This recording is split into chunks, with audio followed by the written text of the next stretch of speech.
মিশকে আতর যার গায়ের ওই ঘাম, তোমার কদমে মোর হাজারো সালাম। বলো সুবহানাল্লাহ। তোমার কদমে মোর হাজারো সালাম। আখিরি রসুল তুমি নবী আকরাম, আখিরি রসুল তুমি নবী আকরাম, তোমার কদমে মোর হাজারো সালাম, তোমার কদমে মোর হাজারো সালাম।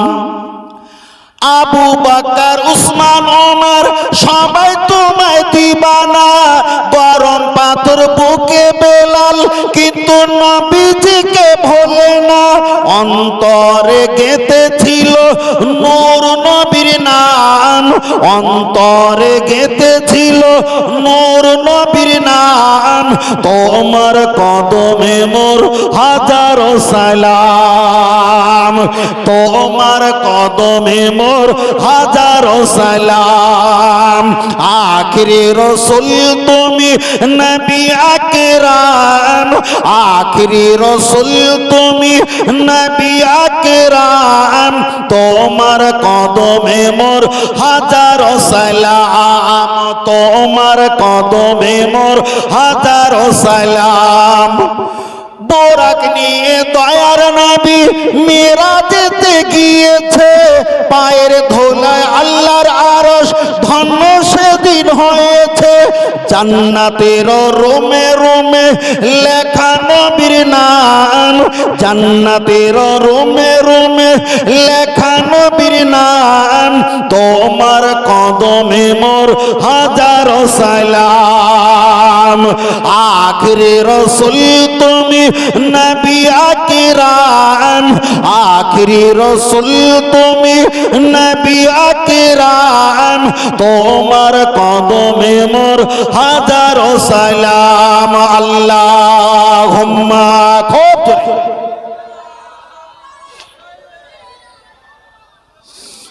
ওয়ালা আলি পড়েন সাল্লাল্লাহু আলাইহি ওয়াসাল্লাম। খুব ঠান্ডা লাগছে নাকি? সব মুখে মাস্ক পরে আছে, আবার মুখে মাস্ক পরে আছেন, অনেক কষ্ট হচ্ছে না? অনেক কষ্ট হচ্ছে, অনেক কষ্ট। আল্লাহু আকবার। আল্লাহ। একই বাবুজি কেক আপনাদের এলাকায় 6 টাকা কিংবা 7 টাকা, প্লেনে ফ্লাইটে কিনলে 70 টাকা। 500 পানি কত নেবে? 10 টাকা। প্লেনে কিনলে 60-70 টাকা নেবে। আপনাদের এলাকায় আমরা যে চা খাই, এ চা 5 টাকা 10 টাকা। প্লেনের ভিতরে কিংবা কাউন্টারের ওখানে আপনি চা খাবেন 250 টাকা। একটা বিস্কুট নেবেন 5 টাকা, খুব বড় বিস্কুট হলে 10 টাকা, ওই বিস্কুট ওর ভিতরে নেবে 35 টাকা। তার কারণটা কি? জায়গায় মর্যাদা বাড়ে, ঠিক না ঠিক? জায়গায় মর্যাদা বাড়ে। তাহলে একটা কেক বড় সাহেবের জন্মদিন হলে ওকে বলা হয় বড় সাহেবের কেক। ওই খাদ্য ঠাকুর পুজো মণ্ডপ থেকে বার হলে প্রসাদ হয়, ওই খাদ্য নবী দিবসের জলসা থেকে বার হলে তাবারক চিহ্নি হয়, ঠিক না ঠিক? তাহলে জায়গা বিশেষ নাম হয় না হয় না? হয়। তাহলে আমরা ছিলাম আগে ভাই, ভাইপো, কাকা, চাচা, বোনাই, দুলা ভাই, আর এখানে যখন আমরা এসছি জায়গা বিশেষে আমরা সবাই হলাম শ্রোতা, সবাই শ্রোতা। আমাদের প্রত্যেকের সমান অধিকার। আমি গাড়ি চালাবো 10 গতিতে, আপনি যদি আমার সাইকেলে উঠতে চান আপনাকেও তো 5 গতিতে ছুটে ছুটে ধরতে হবে, না হলে আপনি পিছনের কেরিয়ালে বসতে পারবেন না। দাঁড়িয়ে থাকবেন, আমি গতি নিয়ে চলে যাব, আপনি বসতে পারবেন না। আমি যে গতিতে বলবো আপনাকেও ব্রেনটা সেই গতিতে একটু রাখতে হবে, তাহলে কম্প্রোমাইজ হয়ে একটা ভাগ পাটলা হবে। আর যদি মুখে মাস্ক দিয়ে চুপ করে থাকে, রেগে বলে মধ্যাহ্ন দরুদ শরীফ পড়ব না তো কখনো, তাহলে কি হবে? তাহলে কি হবে? আমাদের ইউটিউবের শ্রোতাগুলো দেখেন কত চালাক জানেন? আমাদের ওয়াজ না ওরা জোর করে করিয়ে নেয়, জোর করে করিয়ে নেয়। আল্লাহু আকবার। আল্লাহ আমাদেরকে বোঝার তৌফিক দান, সকলে বলুন আল্লাহুম্মা আমিন। আরেকটা সকলে বলি আল্লাহুম্মা আমিন। আল্লাহ, চলেন আমি আপনাকে বলছিলাম কবর সম্পর্কে বলতে বলতে বিষয়টা আমি অনেকটা লম্বা করেছি। চলেন আপনার কাছে আর একটা কথা বলি। লক্ষ্য করে দেখা যায় আপনি একদিন কবরে চলে যাবেন, আমি একদিন কবরে চলে যাব। ও বাপজিরা, আগের কথা আমি বলছিলাম, আমরা যদি 60 বছর বাঁচি, 30-60, একদিন চলে গেছে, বাকি আছে একদিন। কারোর হয়তো বিকাল 4টা, কারো হয়তো দুপুর 2টা, কারোর হয়তো সন্ধ্যা এলো এলো ভাব। একদিন আমরা চলে যাব। আমরা যখন কবরে চলে যাব, হাসরের ময়দানে আল্লাহ জিজ্ঞাসা করবে আল উমরিহি ফিমা আপনাহু, আমার বান্দা আমি তোমার ওমর দিয়েছিলাম, বয়ে দিয়েছিলাম, কোন কাজে ব্যয় করেছো একটা বার জবাব দাও। ও আল্লাহর বান্দা, হিসাব করে কি দেখেছেন? আমরা যে ঘর বানিয়েছি, এই ঘরটা 5 তলা 3 তলা একদম দেখা যায় তালা হবার জন্য ভিত স্থাপন করেছি। আপনি 5 তলা করবেন না, তবুও 5 তলার ভিত দিলাম। 3 তলা ঘর করব না, তবুও আমরা 3 তলার ভিত দিলাম। তার কারণটা কি? পুকুরে পাশে ধসে না যায়, ভূমিকম্পতে নাড়াচাড়া যাতে না খায়। আপনার আমার ঘর যদি ধরে যায়, পাশে আছে টিউবওয়েল মোটর, পুকুর পানি দিয়ে ওখানে বন্ধ করে দেওয়া হবে। একটা বার কি ভেবেছেন? কবর আছে কবর, ওখানে যদি আগুন ধরে যায়, দুনিয়ার কোনো পানি দিলে আগুনটা নির্বাধিত ঠান্ডা করা যাবে না। হিসাব করে দেখেন, আপনি যদি মারা যাও, আপনার কাছে যে মোবাইলটা আছে আপনার বড় ছেলে দখল করে নেবে। আপনি যে সাইকেল বাইক চালাও, আপনি মারা গেলে আপনার নাতি দখল করে নেবে। আপনি একটা গ্লাস, একটা প্লেট, একটা আপনি বাসনে আপনি ভাত খান প্রতিনিয়ত, ওটা আপনার শখ। আপনি কিন্তু মারা গেলে আপনার বড় মেজে ছেলে দখল করে নেবে। ও আমার বাবাজি, আপনি মারা গেলে আপনার 2 বিঘা 4 বিঘা জমি ছেলে মেয়ে গুলো ভাগ বাটলা করে নামে দলিল করে নেবে।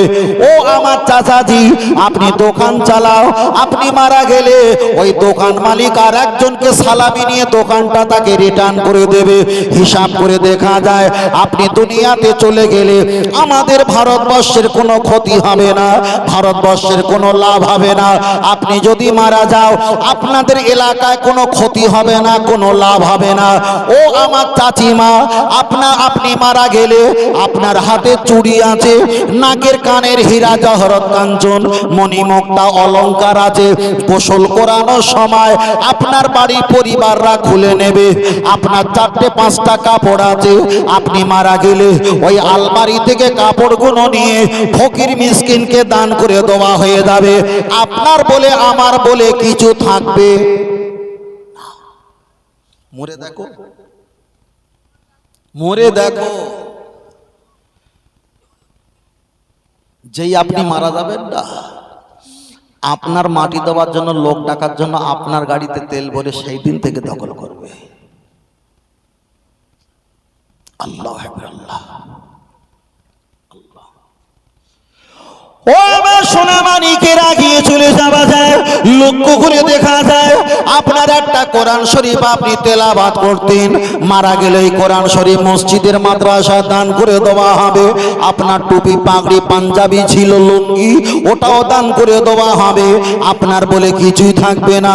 আপনি যখন দুনিয়াতে দেখা যায় আমার চাচিমা, আপনি যখন মায়ের গর্ভ থেকে দুনিয়াতে এসেছিলেন, ধন্যী বুড়ি বলেন কিংবা দেখা যায় দায় হালিমা মতন একটা কোন মা বলেন, আপনাকে সাবান দিয়ে গোসল করিয়েছিলেন, সুন্দর একটা জামা কাপড় পরিয়েছিল। আপনার বয়স যখন 18 বছর হবে, আবার একটা নারী জাত আপনাকে গোসল করিয়ে এবার শাড়ি, হয় লাল শাড়ি নয় হলুদ শাড়ি পরাবে। আমার চাচিমা, আপনি যখন 60-70 বছর পরে মারা যাবেন, আবারও এক শ্রেণীর নারী জাত আপনাকে গোসল দিয়ে এবার সাদা শাড়ি পরাবে। আপনি যেমন স্বামীর বাড়িতে এসেছিলেন, কখনো এর আগে আসেননি, এবার আপনাকে কবর বাড়ি নিয়ে যাবে। আপনি এর আগে কখনো কবর বাড়ি যাননি। আপনি বিবাহ করার সময় কত আত্মীয় পরিবার আপনার সঙ্গে ছিল, আপনিও মারা গেলে কবরে যখন চলে যাবেন, আপনার আত্মীয় পরিবার আপনার সঙ্গে থাকবে। সবাই আপনাকে কলেমা জিকির করতে করতে আপনার কবরের কাছে নিয়ে চলে যাবে। ও আমার যুবকেরা, আমরা যে মাইয়েত মারা গেলে তাকে দাফন কাফন করতে যাই, যায়, শুধু মাইয়েতকে দাফন কাফন করতে যায়নি, মাইয়েত আমাদেরকে টেনে টেনে নিয়ে যায়। আমি এসেছি এই কবরে, দেখে যা বেটা, একদিন তোদেরকেও এই কবরে আসতে হবে। ও বাবাজিরা, মাইয়েতকে যখন বিসমিল্লাহি ওয়া ফি সাবিলিল্লাহি ওয়া আলা মিল্লাতি রাসূলুল্লাহ কবরে যখন শুইয়ে দেওয়া হয়, তখন আমরা ডান সামনে আর মাথা পায়ের ধারে দুইজন ব্যক্তি নেমে যায়। মাইয়েত মনে করে এই দুই ব্যক্তি হয়তো সবচাইতে আমাকে বড় ভালোবাসতো। মাথার দড়ি, পায়ের দড়ি, মাথার দড়িটা খুলে যখন কেবলামুখী করে দেয়, এক এক করে যখন উঠে আসবে, হাদিস শরীফে এসেছে ওই মৃত ব্যক্তি এমন কান্নার ভান করে, পৃথিবীর কোন প্রাণী যদি কান্নাটা শুনতে পায় 50,000 বছর ধরে আল্লাহর আসমানের দিকে ভয়তে তাকাবে না। তাই আমি বলি, কবরে গিয়ে কেঁদে কোনো লাভ হবে না। আপনি যদি দুনিয়াতে কাঁদতে যদি না পারেন, কান্নার ভাম করলে ওই কান্নার ভাম আল্লাহ কান্নার সঙ্গে কবুল করে নেবে। আরেকটু জোরে হবে না? এখন কান্না আসেনি, আল্লাহ এখন কান্না আসেনি, কিন্তু কান্নার ভাম করতে হবে। এখানে যারা বসে আছি, ছেলে চাকরি হারিয়েছে কেঁদেছি, রাজনীতির লোক মেরেছিল কেঁদেছি, দোকান ভেঙেছে কেঁদেছি, লস খেয়েছি কেঁদেছি, ট্রেনে বাসে মোবাইল কাপড় ছিনতাই হয়ে গেছে কেঁদেছি, SRI নিয়ে টেনশন করে কান্নাকাটি করেছি। কিন্তু কবরে যাবার জন্য, আল্লাহকে খুশি করার জন্য কেঁদেছি। নাতির 3 দিন পায়খানা হয় না, দাদু কেঁদে একেবারে ফ্যাকাশে। বৌমা প্রেগনেন্ট, কষ্ট পাচ্ছে, শ্বশুর আব্বা এত মহব্বত করে খুব কান্না কেঁদছে। মান আরাফা নাফসাহু ফাকাদ আরাফা রাব্বাহু, যে নিজে নিজেকে নিয়ে ভাবে সে আল্লাহকে চিনতে পারবে। আপনি নিজেকে নিজেকে নিয়ে কেঁদেছি একবার? কখন কেঁদেছি? কান্নার সুযোগ নেই। ইমাম সাহেবের কাছে, ইমাম সাহেব মসজিদে নামাজ পড়াবেন, আপনি যদি ইমাম সাহেবের সঙ্গে হাত তুলে যদি আপনি দোয়া চাও, ইমাম সাহেব দোয়া করতে করতে করতে করতে করতে ইমাম সাহেবের এমন কিছু কথা বলল, আপনার চোখ থেকে পানি জারি হয়ে যায়। ও বাবাজি, আপনি যখন কান্নাকাটি করবেন মসজিদে, তখন বাচ্চারা হাসি আর খুশি বলবেন, দেখো আমার চাচা কাঁদে। আপনি যে আল্লাহর কাছে কাঁদছিলেন, বাচ্চাদের বদমাইশি আর গুতাগুতির কারণে আপনার কান্নাটা বন্ধ হয়ে গেছে। তাহলে মসজিদে কেঁদে কি নিরাপত্তা আছে? নেই। আপনি যদি রাস্তা দিয়ে যাও, কানতে কানতে রাস্তা দিয়ে যাও, আপনার নাতি ভাইপোরা জিজ্ঞাসা করবে, বাবু, চাচা, নানা, আপনার কান্নার কারণটা কি? তাহলে ওদের কাছে আপনার কান্নার কৈফিয়ত দিতে হবে। রাস্তায় কাঁদা সম্ভব নয়, মসজিদে কাঁদলে সমালোচনা হবে। মসজিদে যদি দাঁড়িয়ে দাঁড়িয়ে বেশিক্ষণ নামাজ পড়েন, হবার নামাজ পড়া হয়ে যাবে, আপনার দেরি হলে সমালোচনা হবে। আপনি তাড়াতাড়ি পড়লে সমালোচনা হবে। আপনি হাও হাও করে কাঁদলে সবাই বলবে, কি এমন কাজ করেছে, দেখো দেখো কাঁদছে। তাহলে মসজিদে কাঁদে নিরাপত্তা নেই, মসজিদে ইবাদত করে নিরাপত্তা নেই। রাস্তায় কাঁদতে কাঁদতে যাবেন, এখানেও কেঁদে নিরাপত্তা নেই, নিরাপত্তা নেই। ও বাবাজিরা, তাহলে আপনি বাড়িতে কাঁদবেন, বাড়িতে কান্নাকাটি করলে আপনার কান্নার আওয়াজ যদি শুনতে পায়, আপনার বাড়ির ছেলে বৌমা আপনার কাছে ছুটে আসবে, আব্বা তোমার কি হয়েছে বলো। তাদের কাছে কান্নার জবাব আপনাকে দিতে হবে। তাই আমি আপনাকে বলছি, আল্লাহর কাছে কাঁদো, কান্না যদি না আসে অন্তরে কান্না কাঁদো, আপনি সেজদা গিয়ে কাঁদো। পৃথিবীতে যত ওলি হয়েছে, আউলিয়া হয়েছে, আল্লাহওয়ালা হয়েছে, তারা বিনা কান্না হয়নি, তারা কেঁদে কেঁদে কেঁদে কেঁদে আল্লাহওয়ালা নবীওয়ালা হয়েছে, আল্লাহ নৈকট্য, নবী নৈকট্য তারা লাভ করেছে। তাই আমি আপনাকে বলতে পারি, আব্বা মায়ের জন্য দোয়া চাইতে হবে, তারা দুনিয়াতে হয়তো কাঁদতে পারেনি, দুনিয়াতে হয়তো ভালো ইবাদত করতে পারেনি। তাই আল্লাহর কাছে দোয়া চাইতে হবে, আল্লাহ আজকে আমার আব্বা নাই, আমার আম্মা নাই, সাধারণ ঘরের ছেলে ছিল, সাধারণ ঘরের মেয়ে ছিল। আল্লাহ দুনিয়াতে যদি একদিন যদি নামাজ পড়ে থাকে, একদিন যদি রোজা রেখে থাকে, একদিন যদি আপনার ভয় করে, একদিন যদি নবীর প্রতি দরুদ পাঠ করে থাকে, আল্লাহ একদিন যদি কোরআনকে ভালোবাসে, এর বিনিময়ে আপনি তাদেরকে ক্ষমা করে দাও। ও বাবাজিরা, যারা আল্লাহর কাছে ক্ষমা চায়, আল্লাহর কাছে ক্ষমা চায়, আমার আল্লাহ পাক জানিয়ে দিলেন, ইয়্যাকা নাবুদু ওয়া ইয়্যাকা নাস্তাইন, अल्लाह हम तेरी ही इबादत करते हैं और तुझ ही से पर दोनों हाथ उठाकर दुआ मांगते हैं। আল্লাহর ইবাদত করবে, আল্লাহর কাছে সাহায্য চাইবে। আমার আল্লাহ পাক জানিয়ে দিলেন, যে বান্দা আমার কাছে চায় না আমি বড় রাগান্বিত হয়ে যাই, যে বান্দা আমার কাছে বারবার চায় আমি আল্লাহ বড় খুশি হয়ে যাই। আর একটু জোরে হবে না? আল্লাহ খুশি হয়ে যায়। আল্লাহ আল্লাহ আল্লাহ। বাবু না হয় ছেড়ে দে বাবু, হবে না, ডিস্টার্ব হয়, ঠিক আছে, চেষ্টা করছে ওরা। ওর পুরো বন্ধ হয়ে গেছে তো, হ্যাঁ পুরো বন্ধ হয়ে গেছে না বাবু, পুরো বন্ধ হয়ে গেছে। এবার ঠিক আছে, চলছে। আবার লুজ কালেকশন আছে না, লুজ কালেকশন আছে। ও যাক যাক, আচ্ছা লুজ কালেকশন ভিতরে না বাইরে? বাইরে না? বাহ যাক, অসুবিধা হচ্ছে না তো বাবু? মাশাআল্লাহ মাশাআল্লাহ। ও আমার জওয়ান যুবকেরা গিয়ে চলে যাওয়া যায়। তাই আমি আপনাকে বোঝাতে চেয়েছি, আমাদের ভারতের অবস্থা ভালো না, আমাদের দেশের পরিস্থিতি ভালো না।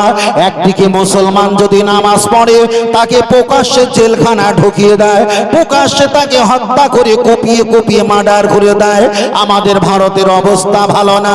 একদিকে মসজিদের লাউড স্পিকার বন্ধ, অপরদিকে কবরস্থান, মসজিদ, মাদ্রাসা, খানকা, ঈদগাহ, মক্তব, মাদ্রাসা, মসজিদ কোনো অকা সম্পত্তি তারা দখল করে নিয়েছে। আজকে আপনি মসজিদে নামাজ পড়ছেন, নামাজ পড়তে পড়তে হয়তো কিছু বছর পরে সিভিক পুলিশ এখানে দেওয়া হবে, আপনি নামাজ পড়তে পারবেন না, আজান দিতে পারবেন না। আপনাদের কবরস্থানে মা মারা যাবে, বাপ মারা যাবে, আপনার বাপের সম্পত্তির উপরে আপনি মাটি দেবেন। মাটি দিতে গেলে 1600 টাকা করে বিডিও অফিসে দিতে হবে, নইলে আপনার বাপকে মাটি দেওয়া হবে না। আর 10 বছর পরে যে আমাদের লাশটা কবরে যাবে এটাও নসিব, এখন যাবে কি এটাও নসিবে। খুব সমস্যা, মারাত্মক চক্রান্ত। রোহিঙ্গা পাওয়া গেছে, এখন এসআরআই করে নাম যাদের ভুল করেছে তারাই ভুল করেছে, তারাই রোহিঙ্গা করছে। যেখানে ছিল শুকুর আলী সেখানে করে দিয়েছে কুকুর আলী, বলে তুই রোহিঙ্গা। হাসছে, মানুষের ঘুম হারাম হয়ে গেছে, ঠিক কিনা? ঘুম হারাম হয়ে গেছে। আল্লাহ আল্লাহ। ও আমার বাতিরা, একটা বার আগিয়ে চলে যাওয়া যায়। আল্লাহ নবী এক সময় বসে আছেন, একটা সাহাবী আল্লাহ নবীর কাছে এসে বললেন, ইয়া রাসূলুল্লাহ, আমার বাড়ি আছে, আমার বাড়ির পাশে একটা ইহুদির বাড়ি আছে, আমার খাজুরের বাগান আছে।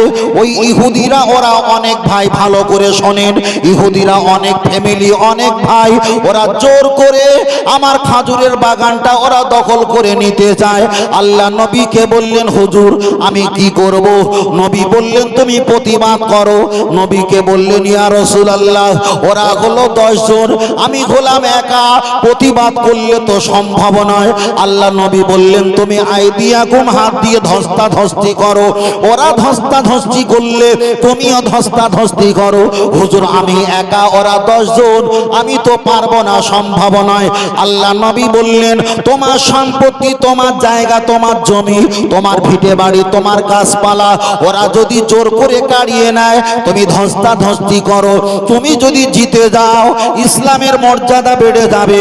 আর তুমি যদি সম্পদ রক্ষার জন্য যদি মারা যাও, তুমি শহীদের জান্নাতি হয়ে যাবে। বলুন সুবহানাল্লাহ। ও বাপজিরা, তাহলে নিজের জায়গা জমি সমাজ সম্পত্তি খাজুরের বাগান যদি হেফাজতের জন্য আল্লাহর নবী লড়তে বলেছেন কাকে? সাহাবীকে। কাকে? সাহাবীকে। আমার নবী বানিয়ে কিছু বলেন, আল্লাহ যা বলতে বলে সেটাই নবী বলে।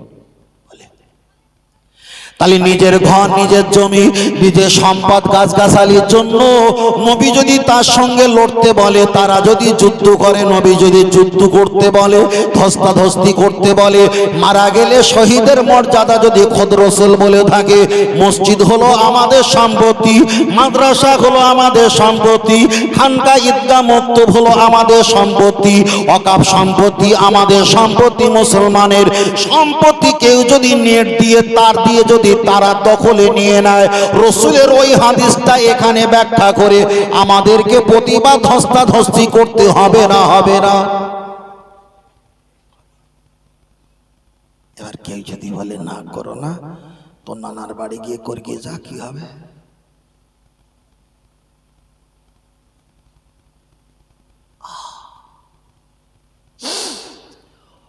ও আমার সোনা মানিকের আগিয়ে চলে যাওয়া যাক, একটা হাদিস পড়া যাক। আল্লাহ নবী হাদিস শরীফে বললেন, লা ইয়াবকা মিনাল ইসলামি ইল্লা ইসমু। পৃথিবীতে আধার কার্ডে মুসলমান লেখা থাকবে, খাদ্য সুরক্ষার কার্ডে মুসলমান লেখা থাকবে, প্যান কার্ডে মুসলমান লেখা থাকবে, এটিএম কার্ডে মুসলমান লেখা থাকবে, ড্রাইভিং লাইসেন্সে মুসলমান লেখা থাকবে, পাসপোর্টে বইতে মুসলমান লেখা থাকবে, ইল্লা ইসমু, শুধু নামে মুসলমান লেখা থাকবে। আমি আল্লাহ আমার হুকুমকে, নবীর হুকুমকে ওরা সরিয়ে দিয়ে ওরা বেঈমান আর কাফের হয়ে যাবে। এবার একটা বার বলেন, আপনি নামাজ পড়বেন আল্লাহর নামে, সেই আল্লাহর ঘর যদি দখল করে, আর আপনি যদি বলেন এখানে করা যাবে না, আপনি যদি বলেন আমার হুজুর ঠিক বলেছে, এবার বলেন আল্লাহর ঘর জাহান্নামে চলে যাবে, আল্লাহর ঘর নদীতে চলে যাবে, আপনি ইবাদত কোন আল্লাহর নামে করবেন? জবাব দাও। কোন আল্লাহর নামে করবে? যে আল্লাহর ঘর সেই আল্লাহর নামে। তো আমার বাপকে একজন মারতে আসছে, আর আব্বাকে বলছে আবার দুধ খাও। আব্বা দুধ খাবে? আব্বাকে যদি বলি, আব্বা তোমার যেরকম চুলকুনি ছিল, তুমি অন্যায় করেছিল, অমুকজন মারতে আসতেছে, আমার যায় আসে না, তুমি দুধ খাও, বাপ দুধ খাবে? আমি যদি আল্লাহরে বলি, আল্লাহ তোমার মসজিদ মাদ্রাসা দখল করে লেখ, আমার গদির দরকার দূর হয়ে যাক, আমি তোমার নামে নামাজ পড়ি, আল্লাহ নামাজ নেবে? নামাজ নেবে? রাসূল বলেছে মুসলমান থাকবে কিন্তু আমার খাতায় বেঈমান লেখা থাকবে। আমার কথাটা যেন খারাপ ভাবে নেবেন না, আমি বোঝাচ্ছি। আর যদি কেউ খারাপ ভাবে নেয়, হয়তো 3 মিনিট বসলে তাকে আর খুঁজে পাওয়া যাবে না। বারবার করে বলছি, আগে ঈমান। ও আমার বাপের আগিয়ে চলে যাওয়া যায়, লক্ষ্য করে দেখা যায় আল্লাহ নবী হাদিসটা মিশকাত শরীফে এসেছেন। নবী আমার বললেন, সেই জামানায়, আখিরি জামানায় দেখতে পাওয়া যাবে মানুষেরা সাধারণ আল্লাহওয়ালা খোদা ভীরুতা যারা ব্যক্তি হবে, অলজিবালা অলজিবালা অলজিবালা, ওই খোদা ভীরুতা ব্যক্তিরা দুনিয়ার ফাসাদের অশান্তির ভয়তে অলজিবালা ওরা পাহাড়ে চলে যাবে, গুটিগত ছাগল বকরি দুম্বা নিয়ে ওরা পাহাড়ে চলে যাবে, দুনিয়ার গাছের ফল পাতা খেয়ে, ফলমূল খেয়ে ওরা জীবনটা ধারণ করবে, আল্লাহর ইবাদত করে ওখানে কাটিয়ে দেবে, ওদের কোনো পাপ থাকবে না, ওরা দুনিয়ার সৎ ব্যক্তি, ওরা দুনিয়ার অত্যাচারের ভয়তে লুকিয়ে থাকবে। মিশকাতের বর্ণনায় পাওয়া যায় এক শ্রেণী ব্যক্তিরা বড় বড় তরোয়াল নিয়ে খালি খালি খামাকা কোথায় ভালো ব্যক্তি আছে তাদেরকে খুঁজে খুঁজে বিনা কারণে হত্যা করে কচু কাটা করে জবাই করবেন। আল্লাহ নবীকে বললেন, ফামাদালহু ইয়া রাসূলুল্লাহ হাবিবাল্লাহ, তাহলে যে ব্যক্তিরা অশান্তির ভয়তে পালিয়ে যাবে তাদেরকে আবার ধরে ধরে কেন মারবে? আল্লাহ নবী বললেন, যারা মরবে তাদেরকে যদি জিজ্ঞাসা করা হয় তুমি কি অন্যায় করেছিলে, তোমাকে মারে, উনি বলবে আমি কোনো অন্যায় করিনি, আমি জানি না জানি না। যারা হত্যা করবে ওদেরকে যদি জিজ্ঞাসা করা হয় তুমি কি কারণে হত্যা করছো, উনি বলবে আমি জানি না জানি না তাহলে মুসলমানের বাচ্চা রাস্তায় গাড়ি চালায়, রাস্তায় চলাফেরা করে, কাজকর্ম করে রাস্তা দিয়ে আসে, 4-5 জন ধরে তাকে অত্যাচার করে পিটিয়ে মারে। যাকে মারছে তাকে যদি জিজ্ঞাসা করা হয় তোমাকে কেন মারছে, উনি বলতে পারবে না। আর যারা মারছে তারাও জানে না কেন মারছে। ঠিক না বে ঠিক? এই পরিবেশটা চলে আসবে। তখন কি করবে? আল্লাহ রসুল বলেছে তোমরা বেশি বেশি বেশি বেশি না খেয়ে রোজা রাখবে, না খেয়ে রোজা রাখবে। রসুলকে জিজ্ঞেস করলে হুজুর না খেয়ে রোজা কতকাল রাখবো? বলে তোমরা যদি খাওয়ার সন্ধানে যদি বেরিয়েছো, ওদের সামনে পড়লে তোমাদের প্রাণ নাশ করবে। কি মুসিবত! মুসিবতটা এখন আসেনি, আরো আসবে, আরো আসবে, আরো আসবে, প্রচুর পরিমাণ আসবে। ও আমার যুবকের আগিয়ে চলে যাওয়া যায়, লক্ষ্য করে দেখা যায় আগিয়ে চলে যাওয়া যায়। আল্লাহ নবীর একটা হাদিসের কথা বললাম, চলেন আর একটা হাদিস বলি। আল্লাহ নবী বলেছেন সেই জামানায়, আখরি জামানায়, লা তাকুমুস সাহ, আমার আল্লাহ অতদিন পর্যন্ত কিয়ামত দেবে না যতদিন না পর্যন্ত এক শ্রেণীর উম্মতেরা দলে দলে দলে দলে, ব্যাখ্যাটা ভালো করে শোনেন, দলে দলে, সেটা একের অধিক হোক আর লক্ষ লক্ষ হোক, দলে দলে দলে দলে দলে দলে যতদিন না দেবদেবী ঠাকুর পূজা যতদিন না করবে, আমার আল্লাহ নবী বলেছেন লা তাকুমুস সাহ, আমার আল্লাহ ততদিন কিয়ামত দেবে না। তাহলে এক শ্রেণীর মুসলমানেরা দলে দলে ঠাকুর পূজা করে বেঈমান আর কাফের হয়ে যাবে, আমার আল্লাহ তারপরে কিয়ামত দেবে, কিয়ামত দেবে। যদি বলেন হুজুর প্রমাণ দাও, আগিয়ে চলে যাওয়া যাক। আমার বাড়ি হলো সন্দেশখালী থানা সুন্দরবন এলাকায়। আপনাদের এলাকার মানুষেরা সুন্দরবনে বেড়াতে যায়, সুন্দরবনে রয়্যাল টাইগার বেঙ্গল বাঘ দেখতে যায়। তাহলে বাঘের জায়গা হলো জঙ্গল, বাঘের শ্রেষ্ঠ জায়গা হলো জঙ্গল। আমরা ছোটবেলায় বইতে পড়েছি পশুর গায়ে শক্তি বেশি, মানুষের মাথায় বুদ্ধি বেশি। তাই জঙ্গলে সবচাইতে টাইগার বাঘ থাকে। তাহলে এক সময় যদি ওই জঙ্গল ছেড়ে টাইগার বাঘ আপনাদের কোলা বাগান এলাকায়, বাঁশ বাগানে যদি এখানে প্রবেশ করে, আমরা বড় জাল দিয়ে ওই বাঘটাকে ঘেরাও করে লাঠি সোঁটা বল্লভ দিয়ে আমরা গুতিয়ে গুতিয়ে মারবো। ও বাবাজিরা, তাহলে পশুর গায়ে শক্তি বেশি, মানুষের মাথায় বুদ্ধি বেশি। যে বাঘকে দেখে মানুষেরা ভয় পায়, সেই বাঘ আজকের জালের ভিতরে দেখা যায় এখানে আটকে গিয়ে ছোট বড় আবাল বনিতা প্রত্যেকে ইট মারে, ঢেলা মারে, লাথি মারে। একটাই অন্যায়, ওই বাঘের থাকার জায়গা হলো সুন্দরবনের জঙ্গল। নিজের জঙ্গল ছেড়ে দিয়ে পরের জঙ্গলে যখন মাথা দিয়েছে, যত বড় শক্তিশালী হোক না কেন মার খেতে হবে, হবে হবে হবে হবে। আল্লাহ নবী বলেছেন, আল্লাহর কোরআন বলে দিয়েছেন, ইন্নাদ দীনা ইনদাল্লাহিল ইসলাম, সবচাইতে শ্রেষ্ঠ ধর্ম হলো ইসলাম ধর্ম, মুসলমান ধর্ম। এই ধর্ম ছেড়ে দিয়ে মুসলমান নাম রেখে যারা অন্য জায়গায় গিয়ে নারকেল ভাঙে, ফিতে কাটাকাটি শুরু করে, নিজের জঙ্গল ছেড়ে দিয়ে অন্য লোকের জঙ্গলে যখন মাথা দেবে, ইহুদি বেঈমান খ্রিস্টান একদিকে মসজিদ আর মাদ্রাসা, জঙ্গলে তারা ঢুকে যাবে। ঠিক না বে ঠিক? তারা দেখলো এরা যখন ওই জঙ্গল, ওই ঘর ছেড়ে দিয়ে, নিজের শ্রেষ্ঠ জায়গা ছেড়ে দিয়ে খারাপ ঘরে যখন চলে এসছে, যে ঘরে আসা নিষেধ, তখন আমরা ওদের ঘরটা দখল বলেন বলেন বলেন দখল করে নেব। আমাদের যত রকমের মাতব্বর আছে, যত রকমের মাতব্বর আছে, 99% সব বেশিরভাগ হারামখোর, সব বেশিরভাগ 99% হারামখোর। রাসূল বলেছে লা ইয়াবকা মিনাল ইসলামি ইল্লা ইসমু, তুমি নাম দেখতে পাবে মুসলমানের বাচ্চা, কিন্তু আল্লাহর খাতা দেখতে পাবে হারামখোরের বাচ্চা, হারামখোর। ইসলাম মুসলমান নাম থাকবে কিন্তু ঈমান থাকবে না। আমি চাইলে আপনাকে ভরি ভরি ভরি ভরি ভরি ভরি দর্জন দর্জন হিসাব দেখাতে পারি, তার কারণ আমাদের মাথা প্রচুর ঠান্ডা, আর ঠান্ডা মাথা যতটা হিসাব পাওয়া যায়, গরম মাথা অতটা হিসাব পাওয়া যায় না। বারবার করে বলছি কিছু হবে না, মার খেতে হবে। একদিকে তবলিগ, একদিকে হেজবুল্লাহ, একদিকে ভোরভোরা, একদিকে জামাতি, একদিকে আজানগাছি, একদিকে কাদিয়ানি, একদিকে বেরেলি, একদিকে প্রেম ভাজা, একদিকে সরেসরিয়া, একদিকে গাহমারি, একদিকে নেড়া ফকির, একদিকে হাতিয়াড়া, বিভিন্ন দলমত আছে না? আচ্ছা তো, আচ্ছা ওরা কি জানে যে এই দল এদের এদের হয় না? ওরা জানে? ওরা জানে সব বাচ্চা এক বাচ্চা। তা আমি ওর সঙ্গে চলিনি, ও আমার সঙ্গে চলে না, ও ওর সঙ্গে চলে না, ও ওর সঙ্গে চলে না, আমরা তো সব একই মুসলমান। তো তাহলে আমরা যখন বাপের সঙ্গে কথা বলিনি, ছেলে নাতির সঙ্গে কথা বলে না, দাদা নাতির সঙ্গে কথা বলে না, বৌমা শ্বশুরের সঙ্গে কথা বলে না, যখন আমাদের ভিতরে অশান্তি আছে, তখন যদি কেউ দরজা বন্ধ করে ঘর ধরিয়ে দেয়, তখন বলবে আব্বা ঘর ধরে গেছে পালাই চলো। ছেলে বলে মা ঘর ধরে গেছে পালাই চলো। এমনি কারোর কথা হয় না, কারোর সঙ্গে মেশে না। একবার আগুন ধরে গেলি সব দল এক জায়গায় হবে না, হবে না। তবে একটু আগুন ধরার প্রয়োজন আছে না? নাই, একটু আছে, একটু আছে, একেবারে যে নেই তা না, একেবারে নেই তা না। নবী যখন যুদ্ধের ময়দানে সফর করতে চলেছেন, আম্মা জান আয়েশা সিদ্দিকা রাদিয়াল্লাহু তাআলা আনহা তিনিও সফর গেছেন। যেতে যেতে আম্মা জান মা আয়েশা সিদ্দিকা রাদিয়াল্লাহু তাআলা একটু বিশ্রামে ছিলেন।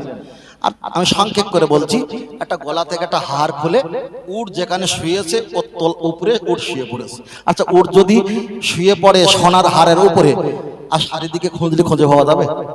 তো মাল তো তোলায় আছে। নবী পাক সাল্লাল্লাহু আলাইহি ওয়াসাল্লাম একটু আগে চলে গেলেন, কিছু সাহাবারা আম্মা জান আয়েশা সিদ্দিকা রাদিয়াল্লাহু তাআলা আনহার গার্ড করে রেখেছে, যেটা পেলে আমরা দ্রুত গতিতে আমরা একে মিলিত হব। একটু দেরি হয়েছে, নবীর কাছে আওয়াজ চলে গেছে, ইয়া রাসূলুল্লাহ আম্মা জান মা আয়েশা সিদ্দিকা রাদিয়াল্লাহু তাআলা আনহা ব্যভিচার করেছেন। বলে নাউজুবিল্লাহ। ঠিক রাসূল যেই এই কথা শুনেছে, আল্লাহর নবী দিন দুনিয়ার বাদশা মুহাম্মদ সাল্লাল্লাহু আলাইহি ওয়াসাল্লাম আম্মা জান আয়েশা সিদ্দিকাকে বললেন, আয়েশা তুমি তোমার বাপের বাড়ি থাকো, আমি মুহাম্মদ সাল্লাল্লাহু আলাইহি ওয়াসাল্লাম আমার বাপের বাড়ি থাকি। আল্লাহ যতক্ষণ না পর্যন্ত ফায়সালা যতক্ষণ না দেবে ততক্ষণ মিলিত হব, ভালো করে শুনেন, মিলিত হব না। 15 দিন পর্যন্ত আম্মা জান মা আয়েশা সিদ্দিকা কাঁধে, আমার রাসূল কাঁধে, দুইজনের সম্পর্ক আলাদা। কোরআন নাজিল হয়ে গেল, আল্লাহ কোরআন নাজিল করে বললেন, মুহাম্মদ সাল্লাল্লাহু আলাইহি ওয়াসাল্লাম তোমার স্ত্রী খারাপ কাজ করেনি, খারাপ কাজের তোহমত অপবাদ দিয়েছে কিছু তোমার দলের ভিতরে টুপিওয়ালা দাড়িওয়ালা মুসলমান নামীয় কিছু মুনাফিক। তাহলে রাসূল পাকের স্ত্রীকে যদি কেউ খারাপ তোহমত দিতে পারে, নবীর জামানায় নবীর সঙ্গে থেকে, নবীর খেয়ে, নবীর পিছনে নামাজ পড়ে, নবীর হাতে মুসাফা করে, নবীর হাতে কলেমা পড়ে, তারা যদি আম্মা জান আয়েশা সিদ্দিকাকে এইরকম তোহমত দিতে পারে, তাহলে আমাদের এলাকায় কিছু সাধারণ মুসলমান টাকা আর গদি পেয়ে মসজিদ মাদ্রাসাকে ভুলে যেতে পারে না? পারে না? এ তো শনি আর মঙ্গল, শনি আর, খুব সাবধান। চলেন আমি আপনার কাছে বোঝাতে চেয়েছি, লক্ষ্য করে দেখা যায়, ও বাপজিরা খুব ভালো করে খেয়াল করে দেখবেন, আজকে যদি অন্য কোনো ব্যক্তি ধর্মের নামে যদি আপনি খারাপ আচরণ করে, তার নামে মালহানি কেস হবে, তাকে জেলে ভরতে হবে। দুনিয়ায় একটা বাঘ যদি মারা হয় তাকে জেলখানা যেতে হয়, একটা হরিণ মারলে তাকে জেলখানা যেতে হয়। আপনি যদি কোনো ব্যক্তি একটা চুরি করেন, টাকা পয়সা সোনা দানা, আপনাকে জেলখানা যেতে হয়। কারণ নামে গালি দিলে আপনাকে জেলখানা যেতে হয়। কিন্তু মুসলমানকে top top top top top top করে মেরে দিচ্ছে, কেউ কিন্তু জেলখানা যায় না, জেলখানা যায় না। তাহলে দুনিয়া সবচাইতে নিকৃষ্ট মুসলমান হয়ে গেছে। একটাবার আগিয়ে চলে যাওয়া যাক, লক্ষ্য করে দেখা যায়, কিছুদিন আগে একজন কুলাঙ্গার বেঈমান কাফির আমাদের আল্লাহর কোরআনকে নিয়ে অপমান করেছে। তার নামে 90টা এফআইআর হওয়া সত্ত্বেও আজ পর্যন্ত তাকে অ্যারেস্ট করা হলো না। তাহলে এখানে প্রমাণ হয়ে গেল, আমাদের বলতে পৃথিবীতে কেউ নেই। সবকটা হলো উপরে চাকচিক, ভিতরে সদরঘাট, আমাদের পক্ষে কেউ নেই। তবে একটাই কথা খেয়াল রাখো, আমার আল্লাহর কোরআনকে পৃথিবীতে মানুষ অপমান করেছে, না পূর্বের মানুষরা অপমান করেছিল। কোরআন ছিল, কোরআন রয়েছে, আজই পর্যন্ত থাকবে। যদি বলেন কেন, একটাবার আগিয়ে চলে যাওয়া যাক, আল্লাহর কোরআনের যদি একটা ছবি কারোর মোবাইলে যদি দেখানো হয় হিন্দু খ্রিস্টান জৈন পারাসি শিখ ইসাই গুজরাটি মারাঠি কুচবিহারি বিহারি বাঙালি পৃথিবীর যত ধর্মের মানুষ আছে প্রত্যেক ধর্মের বই যদি এক একটা মানুষকে দেখানো হয় ওরা চিনতে পারবে না। কেন? জীবনে পড়িনি, কেউ 10 বছরেও চোখে দেখিনি, লাইফে চোখে দেখিনি, কিন্তু আল্লাহর কোরআন এমন মুজিজা, এমন আল্লাহ রহমত করেছে পৃথিবীর যে কোনো মানুষকে আল্লাহর কোরআন দেখালে এক বাক্যে বলে দেবে এটা মুসলমানদের কোরআন। জোরে বলেন সুবহানাল্লাহ। আপনাদের এলাকায় মসজিদ আছে, এই মসজিদটা নিয়ে পৃথিবীর যে কোনো ধর্মের মানুষকে দেখাবে এক বাক্যে বলে দেবে এটা মুসলমানদের মসজিদ। মসজিদ আগিয়ে চলে যাওয়া যায়, এখানে একটা মেম্বার কিংবা স্টেজ করা হয়েছে, হিন্দু খ্রিস্টান জৈন পারাসি শিখ ইসাই গুজরাটি মারাঠি কুচবিহারি বিহারি বাঙালি 3.5 থেকে 4.5 হাজার প্লাস ধর্মের মানুষ পৃথিবীতে বসবাস করে। প্রত্যেক ধর্মকে যদি বলা হয় তোমার ধর্ম মুখস্থ বলতে হবে, না বলতে পারলে পৃথিবীতে তোমার ধর্ম বই থাকবে না, থাকবে না। একজন উঠে আসবে 3 পৃষ্ঠা 4 পৃষ্ঠার পড়ে পালিয়ে যাবে, আর একজনকে যদি ডাকা হয় উনি 6-7 পৃষ্ঠার পড়ে পালিয়ে যাবে, আর একজনকে যদি ডাকা হয় 4 লাইন 6 লাইন পড়ে পালিয়ে যাবে না, যাবে না। সব অল্প অল্প মুখস্থ, কতটা করে মুখস্থ?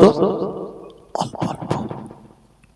আল্লাহর কোরআন যদি বলে একে পড়িয়ে দেওয়া হোক, আল্লাহর কোরআন যদি একটা বার পড়িয়ে দেওয়া হয়, আপনাদের এলাকার ছাত্ররা মাথায় পাগড়ি না হাফেজ হয়, ওদেরকে যদি একটা বার এখানে তুলে দেওয়া হয় আল্লাহর কোরআন তিলাওয়াত করবে বিসমিল্লাহির রহমানির রহিম ওয়া ইজকুলনা দখুলুহা জিগিল করিয়াতা ফাকুলু মিনহা হাইতু শিতুম রাগাদাও আদখুলুল বাবা সুজ্জাদা ওয়া কুলু হিদ্দাতুন নাগফির লাকুম খাতায়াকুম ওয়া সানাজিদুল মুহসিনিন। আল্লাহর কোরআন তিলাওয়াত করবে। রমজান মাসে 10 দিনে একটা খতম হয়, 20 দিনে 2টো খতম হয়, 1 মাসে 3টে খতম হয়, আবার কোথাও কোথাও 27 রাত্রে একটা খতম হয়। আল্লাহর কোরআন দুনিয়ার একটা হাফেজ যদি থাকে, একটা হাফেজ যদি দুনিয়াতে বেঁচে থাকে, পৃথিবীর ধর্মের বই যদি আগুনতে পুড়িয়ে দেয়, পানিতে যদি পুড়িয়ে দেয়, একটা হাফেজ যদি পৃথিবীর হায়াতে বেঁচে থাকে, ওই হাফেজটা আল্লাহর কোরআন তেলাওয়াত এক পারা থেকে শেষ পর্যন্ত পাঠ করবে। একটা আলেম মাওলানা যদি কাগজে কলমে লিখে দেয় আল্লাহর কোরআন একদিনে পুরোনায় কোরআন তৈরি হয়ে যাবে। আর একটু জোরে হবে না? আর একটু জোরে হবে না?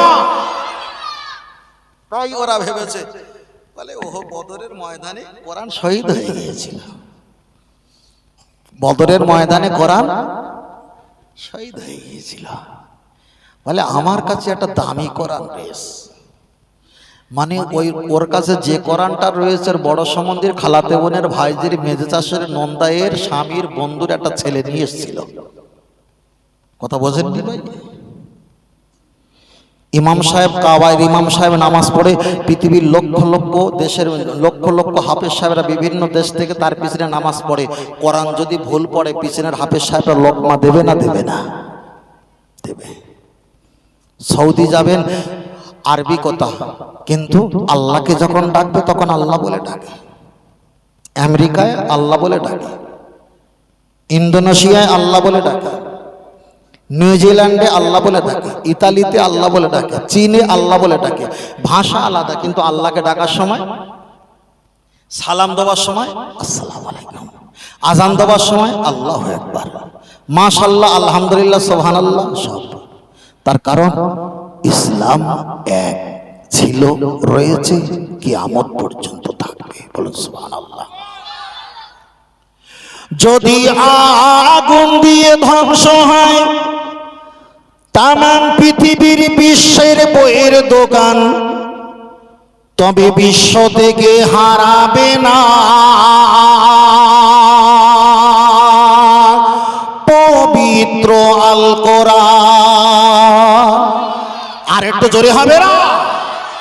কি করে করবে কোরআন ধ্বংস? আগুনের কি তেজ! আজ বিশ্ব জুড়ে বেঁচে আছে কোরআনের হাফেজ, তারা বাঁচাইবে ইসলামের জ্যোতি আর বাঁচাইবে কোরআনের মান। তো তবু বিশ্ব থেকে হারাবে না পবিত্র আল কোরআন। পাকিস্তানের সামরিক বাহিনী বিমান দুর্ঘটনায় মরল ভাই, বিমান পুড়ে ছাই হয়েছে, কোরআন পড়ে নাই। কোরআন যেমনি ছিল তেমনি আছে, একটা পৃষ্ঠার হইল না বিলান, তবু বিশ্ব থেকে হারাবে না পবিত্র আল কোরআন। নারে তাকবীর, নারে তাকবীর। আহলে সুন্নাত আল জামাত বলুন জিন্দাবাদ। আহলে সুন্নাত আল জামাত আল কোরআনের আলো, আল হাদিসের আলো। নারে তাকবীর, দরুদ শরীফ। আল্লাহুম্মা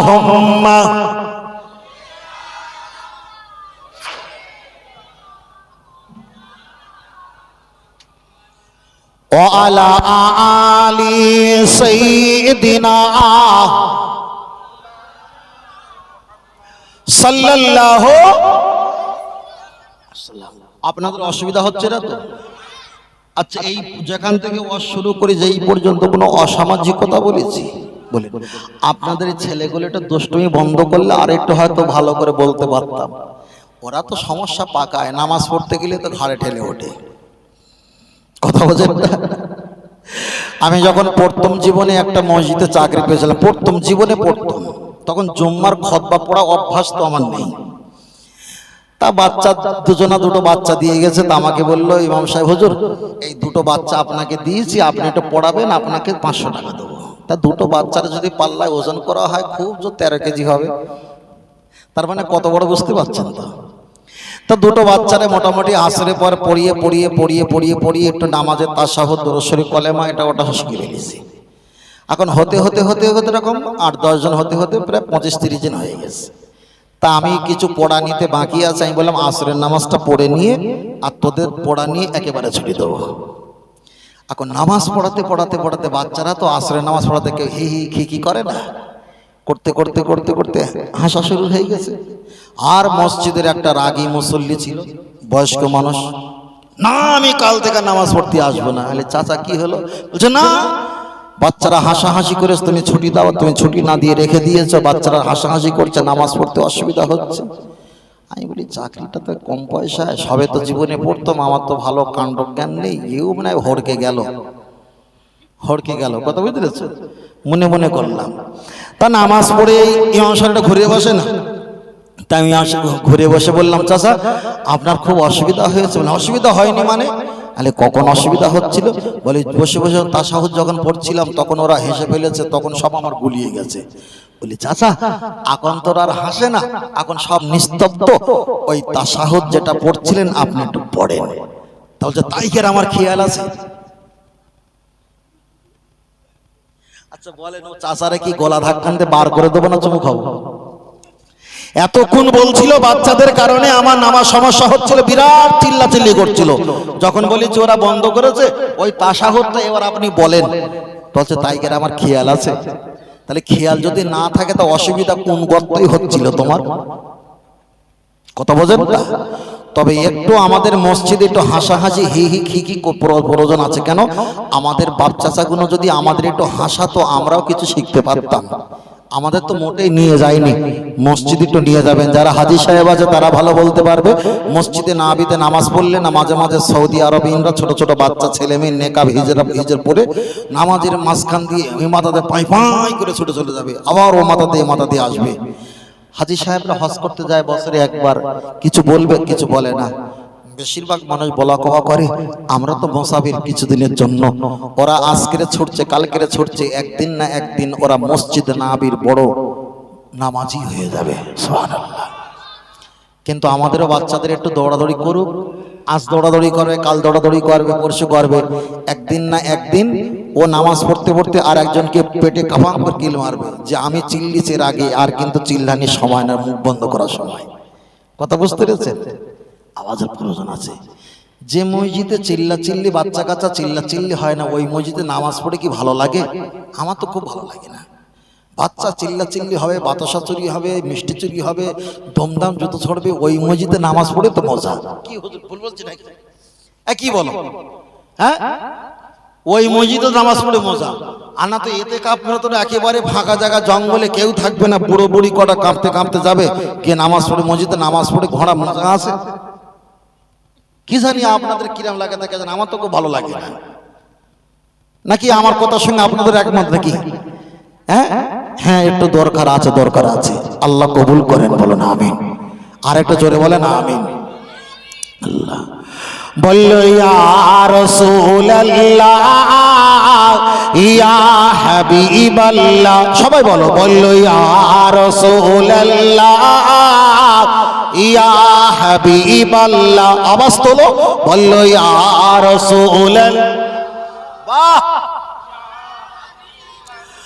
গোলাপ নীলাম, গাঁধা নীলাম, নীলাম রজনী গন্ধা, মনের সুখে মালা গেঁথেছি সকাল থেকে সন্ধ্যা।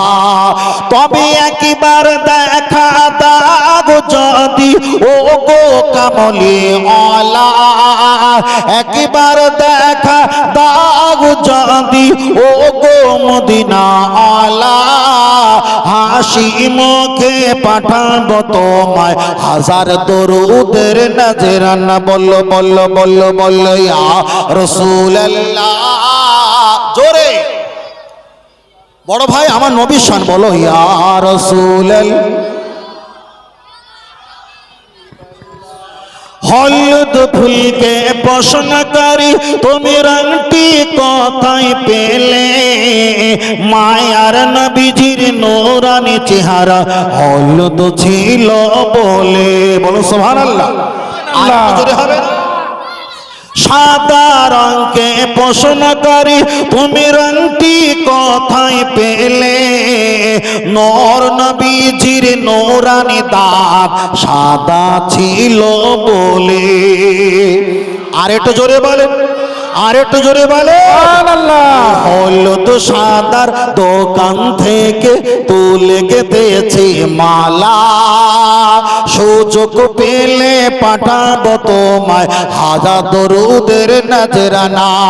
তবে একবার দেখা দাও যদি ও গো কামলি ওয়ালা, একবার দেখা দাও যদি ও গো মদিনা ওয়ালা, হাসি মুখে পাঠাবো তোমায় হাজার কি আমের নজরানা। বললো বললো ইয়া রাসূলুল্লাহ ইয়া হাবিবাল্লাহ, জোরে বললো ইয়া রাসূলুল্লাহ ইয়া হাবিবাল্লাহ। সবুজ রঙকে পছন্দকারী তুমি রংটি কোথায় পেলে, সবুজ রঙকে পছন্দকারী তুমি রংটি কোথায় পেলে, জান্নাতি হুরে নারীর পোশাক সবুজ থাকবে বলে। আর একটু জোরে বলে সুবহানাল্লাহ, আর একটু জোরে হবে না? লাল ফুলকে পছন্দকারী তুমি রংটি কোথায় পেলে, অহদ ময়দানে নবীজি রক্ত লাল ছিল বলে, তাই লাল হলুদের সাদা সবুজের দোকান থেকে তুলে গেঁথেছি মালা, সুযোগ পেলে পাঠাবো তোমায় হাজার দরুদের নজরানা। তবে একবার দেখা দাও যদি ও গো কামলি ওয়ালা, একবার দেখা দাও যদি ও গো মদিনা ওয়ালা, হাসি মুখে পাঠাবো তোমায় হাজার দরুদের নজরানা। বললো বললো ইয়া রাসূলুল্লাহ ইয়া হাবিবাল্লাহ, রাসূলুল্লাহ ইয়া হাবিবাল্লাহ। নারে তাকবীর, আল্লাহু আকবার। পিছন থেকে তাকবীর দেয় না। और एक तो हरिकति আমলকি বড়া অর্জুন কালমেঘ রজনী বিমাল তুলসী শেখর শান্তি মোসাবি দিলবার রাজাবাজার শ্যামবাজার বাবুঘাটে শিয়ালদা বিহারিয়াদের কথা কজিয়ে দেয় না কচা খইনি অনেকে খাওয়া দাওয়া করে আর গলায় যোগ নেই, শক্তি নেই, তকবির দিতে পারছে না।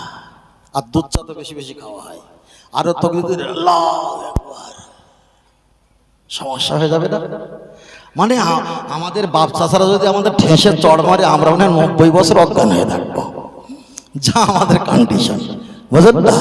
এটা তকবির দেন, নারে তাকবীর। আল্লাহু আকবার, পিছন থেকে একটু তকবির দেন, নারে তাকবীর। আল্লাহু আকবার। আল কোরআনের আলো, ঘরে ঘরে আল জালো, হাদিসের আলো, ঘরে ঘরে জালো। নারে তাকবীর। আল্লাহু আকবার। মাশাআল্লাহ, আল্লাহ কবুল করেন, বলুন আমিন। আর না বেশি নেই, তাই তো? না বেশি নেই। আর